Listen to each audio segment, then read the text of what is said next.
प्रणाम बाबा जी। बहुत बहुत आशीर्वाद बच्चों। आप सब कैसे हो? जी हम सब अच्छे हैं। प्यारे बच्चों, अब हम चलेंगे यात्रा पर, जहां मिलेंगी आपको ढेर सारी ज्ञानवर्धक जानकारियां। साथ ही साथ हम रोचक तरीके से योग के अभ्यास करेंगे, जिससे हम होंगे चुस्त दुरुस्त और हमारा ज्ञान भी होगा उन्नत। बच्चों, हमारे आहार का हमारे मन और शरीर दोनों पर प्रभाव पड़ता है। इसीलिए आहार के बारे में सही ज्ञान रखना आवश्यक है। तो हमें आहार की जानकारी देंगे आचार्य जी। नमस्ते आचार्य जी। खुश रहो बच्चों। यह है दीपिका बहन, और दीपिका अपने संग लेकर आई हैं रोचक कहानियां एवं कविताएं। नमस्ते, मैं हूँ चिराग और यह है रुचि। हम भी रहेंगे आपके साथ इस मजेदार यात्रा में। तो बच्चों, अब हम चलते हैं अपनी योग यात्रा पर। हाँ चलते हैं।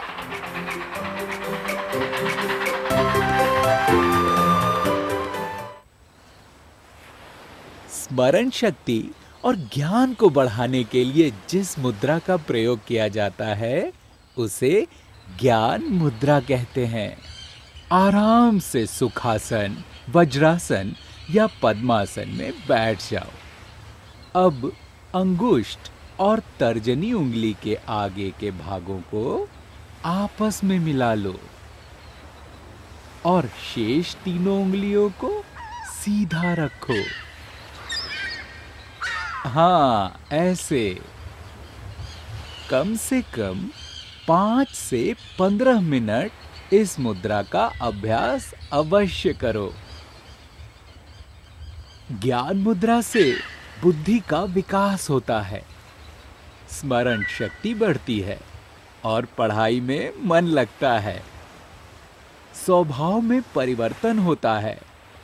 जिद्दीपन, चिड़चिड़ेपन, उतावलेपन में कमी आती है।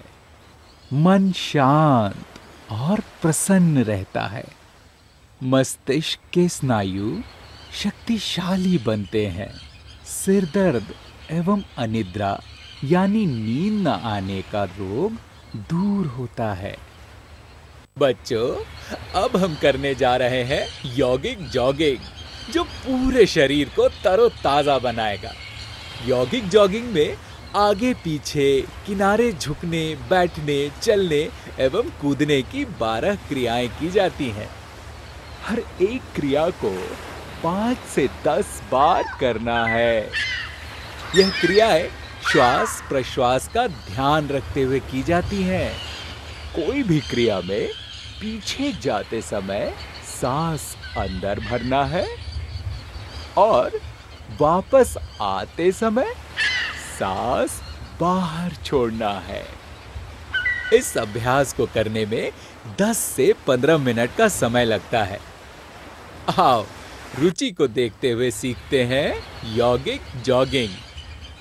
सबसे पहले खड़े होकर दायां हाथ और बायां पैर उठाओ, फिर बायां हाथ और दायां पैर उठाओ। अब दोनों हाथों और पैरों को एकदम ऊपर उठाओ।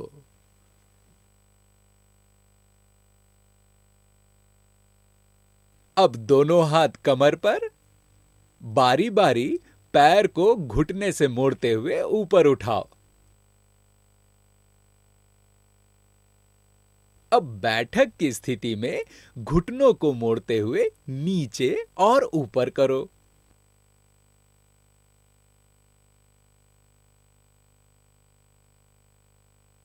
अब पैरों में ज्यादा अंतर रखो। दोनों हाथ सामने, हथेलियां जमीन की ओर। पहले एक घुटने को मोड़ते हुए नीचे बैठक लगाओ, अब यही अभ्यास दूसरी तरफ से भी।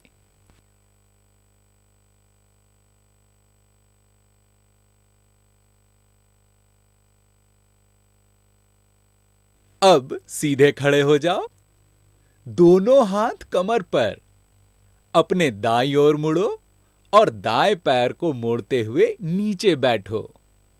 बाएं पैर की एड़ी उठी रहेगी तथा घुटना भूमि को छुएगा, कमर सीधी।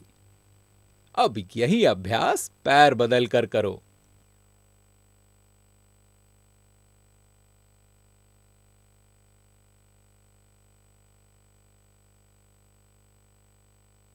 अब सीधे खड़े हो जाओ,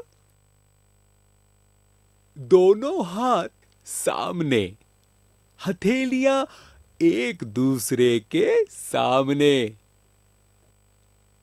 फिर श्वास अंदर भरते हुए हाथों को फैलाओ और फिर गर्दन को धीरे धीरे पीछे की ओर ले जाओ। हाँ, शाबाश, ऐसे ही करो। अब दायां हाथ ऊपर लो और बाईं ओर झुको। बायां हाथ घुटने पर स्पर्श करेगा। अब यही अभ्यास दूसरी ओर से।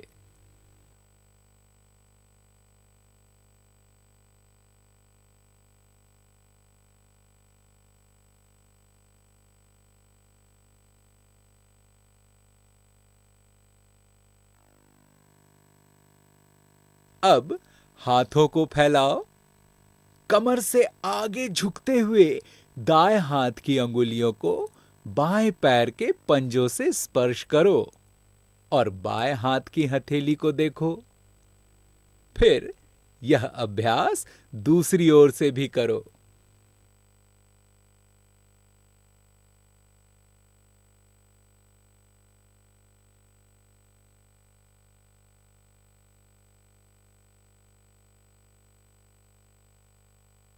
अब दोनों पैरों को मिलाकर खड़े हो जाओ। दोनों हाथों को ऊपर की ओर उठाते हुए पीछे की ओर झुको। फिर कमर से आगे झुको और हथेलियों को जमीन पर टिकाओ। घुटने मोड़े बिना माथे को घुटने से लगाने का प्रयास करो।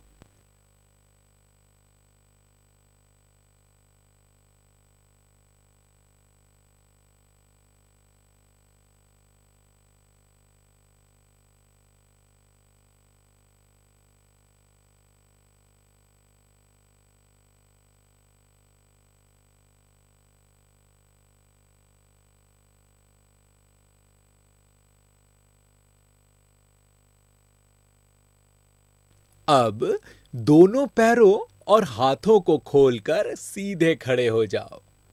अब उछलते हुए पैरों के पंजों को मिलाओ और हाथों को भी सिर के ऊपर मिलाओ।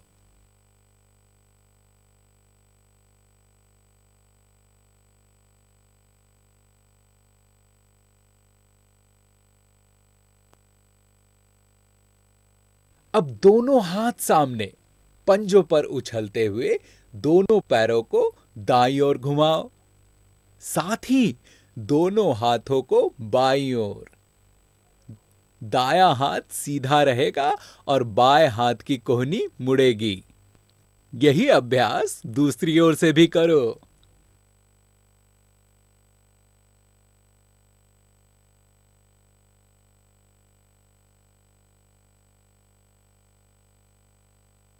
और इसी अभ्यास के साथ हुई यौगिक जॉगिंग समाप्त। बाबा जी, यौगिक जॉगिंग का अभ्यास कब करना चाहिए? यह अभ्यास सुबह शाम दोनों समय किया जा सकता है, पर अभ्यास खाली पेट करें। अब यौगिक जॉगिंग के लाभ सुनो। यौगिक जॉगिंग से शरीर के समस्त अंग क्रियाशील एवं स्वस्थ होते हैं। शरीर लचीला एवं सुदृढ़ बनता है। बच्चों, क्या आप ऊंचाई से गिरते हुए झरनों को देखना और उनके मधुर संगीत को सुनना पसंद करोगे? हाँ बाबा जी। बड़ा आनंद आएगा। तो मेरे बाल साधकों, चलते हैं एक अद्भुत यात्रा पर।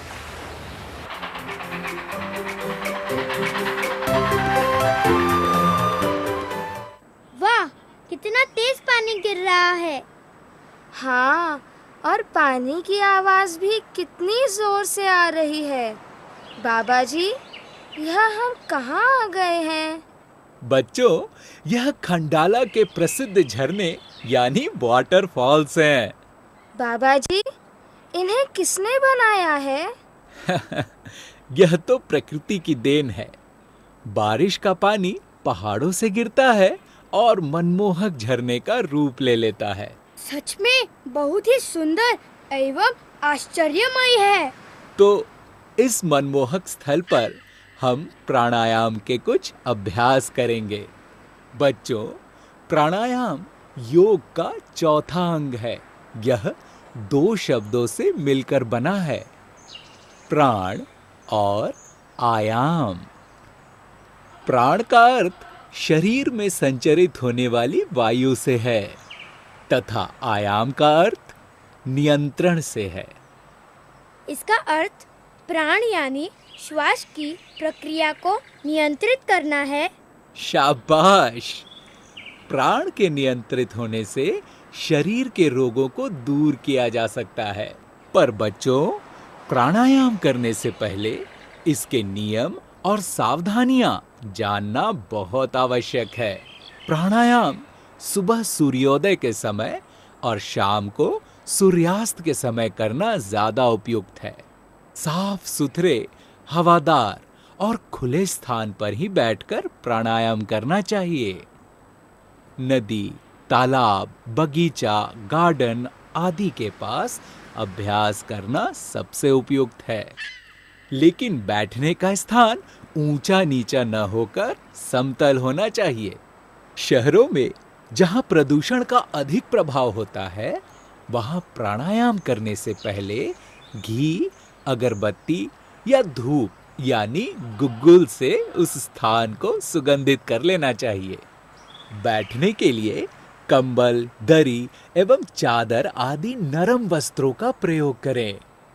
प्राणायाम करते समय गर्दन, रीढ़ की हड्डी, छाती और कमर को सीधा रखना होता है। इसलिए जिस आसन में आप अधिक समय तक बैठ सकते हो, उसमें बैठकर प्राणायाम करना चाहिए। यदि पैर मोड़कर बैठने में कोई समस्या है, तो कुर्सी पर बैठकर प्राणायाम कर सकते हैं। ध्यान रहे, रीढ़ की हड्डी सीधी हो। खड़े होकर अथवा घूमते फिरते प्राणायाम नहीं करना चाहिए। श्वास सदा नाक से ही लो। इससे श्वास शुद्ध होकर अंदर जाता है। मुंह से सांस न लो। सामान्य अवस्था में भी नाक से ही सांस लेना चाहिए। अति धीरे धीरे या अति बलपूर्वक प्राणायाम नहीं करना चाहिए। प्राणायाम करने वाले बच्चे अपने आहार का विशेष ध्यान रखें। उन्हें हमेशा सात्विक एवं चिकनाई युक्त आहार लेना चाहिए, जैसे फल, सब्जियां, फलों का रस, दूध, घी आदि। तो अब भस्त्रिका प्राणायाम से आरंभ करते हैं। प्राणायाम। इस प्राणायाम को भस्त्रिका इसीलिए कहते हैं क्योंकि इसमें लोहार की धोकनी के समान तेज और निरंतर गति से श्वास प्रश्वास किया जाता है। यानी तेज श्वास लिया और छोड़ा जाता है। सबसे पहले किसी भी ध्यानात्मक आसन जैसे कि पद्मासन, सुखासन आदि किसी में भी सुविधानुसार बैठ जाओ। अब दोनों नासिकाओं से सांस को पूरा भरो।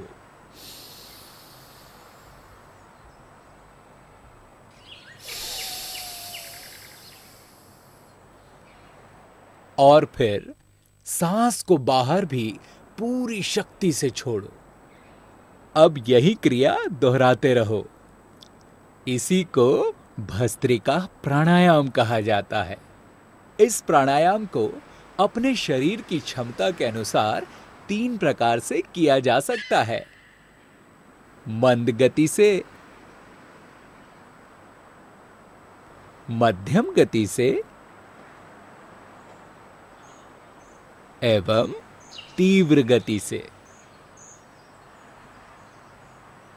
जिन बच्चों के फेफड़े और हृदय कमजोर हो, उनको मंद गति से यह प्राणायाम करना चाहिए। इस प्राणायाम को 5 मिनट तक करो। यह प्राणायाम सर्दी, जुकाम, एलर्जी आदि रोग दूर करने में लाभदायक है। फेफड़े सबल बनते हैं और हृदय व मस्तिष्क को शुद्ध प्राणवायु मिलने से आरोग्य लाभ मिलता है। बाबा जी, अनुलोम विलोम प्राणायाम की होंदा है? बताता हूं भाई। सबसे पहले किसी भी आसन जैसे पद्मासन या सुखासन में बैठ जाओ और आंखें बंद कर लो। अब दाएं हाथ के अंगूठे से दाईं नाक को बंद करके बाईं ओर से श्वास लेकर दाईं ओर से श्वास बाहर छोड़ो। फिर बाईं नाक को बंद करके दाईं ओर से श्वास लेकर नाक के बाईं ओर से श्वास बाहर छोड़ो। नाक के एक छेद से श्वास लो, दूसरे छेद से श्वास छोड़ दो। जहां से श्वास छोड़ो वहीं से दोबारा श्वास भी लो। इस प्राणायाम को कम से कम 5 मिनट लगातार करना चाहिए।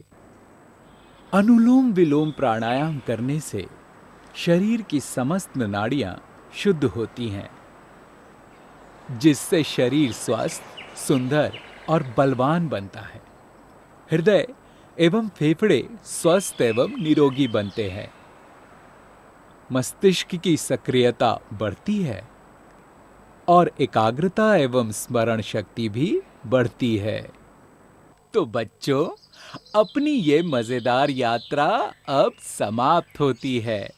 ओहो बाबा जी, मेरा जी तो कहता है हम जल्दी ही एक और यात्रा पर जाएंगे।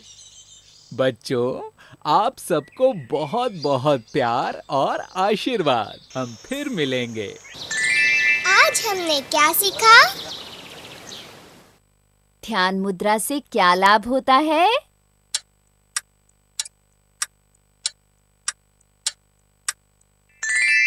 बिल्कुल सही। यौगिक जॉगिंग में कितनी क्रियाएं की जाती हैं?